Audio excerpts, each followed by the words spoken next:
Hey everyone, welcome back. Today we're talking about the return of the Chevy Bolt. If you want to skip history and go straight to specs, click here. Now, quick bit of history for those who might not know. Back in 2016, the Bolt was kind of a big deal. It was the first affordable EV with over 200 miles of range, starting at around 35K. And it actually beat the Tesla Model 3 to market by a year. That's pretty impressive. And despite the battery recall, it was a solid success for Chevy. Honestly, after I bought my Leaf in 2019, if it had died or been totaled before I upgraded to my Tesla in 2024, I probably would have bought a Bolt, at least one with a fresh battery. So why are we talking about it again? Well, Chevy killed it off in 2023 to focus on their shiny new Ultium battery platform, which you may have seen advertised during the Super Bowl. Ladies and gentlemen, our takeover of General Motors is complete. Okay, let's go. We're going all electric. Everybody in! Not you, Scott. One day you're gonna run the company, baby me. They also wanted to move past the recall drama and the Bolt's painfully slow charging speeds.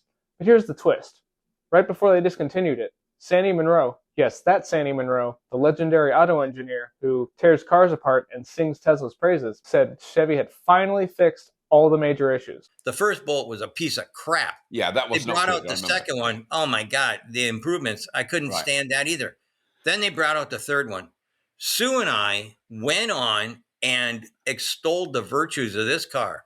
Right. We were blown away. Everything that we thought was goofy or terrible, they fixed. Right.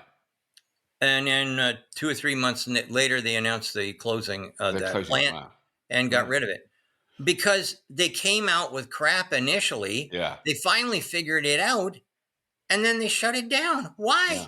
Why? It's a bit ironic. Fix it just before killing it off.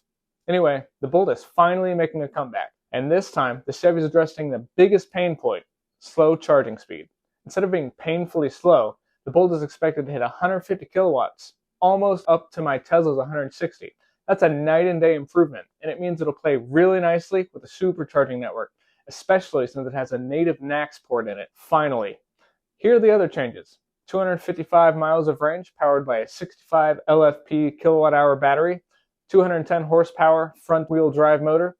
Super Cruise is included along with over 20 other standard safety features and V2H support. So with the right setup, your Bolt could run your house while the grid is down. So what's the price? $28,995, which is very exciting. I am, however, wary of the fact that they're calling it a limited run. I really hope that they don't kill it off too quickly. So what do you think? Would you buy a Bolt? Personally, I won't. Mainly because I already have my Tesla, and my wife's eyeing a 3-row SUV to replace her Prius.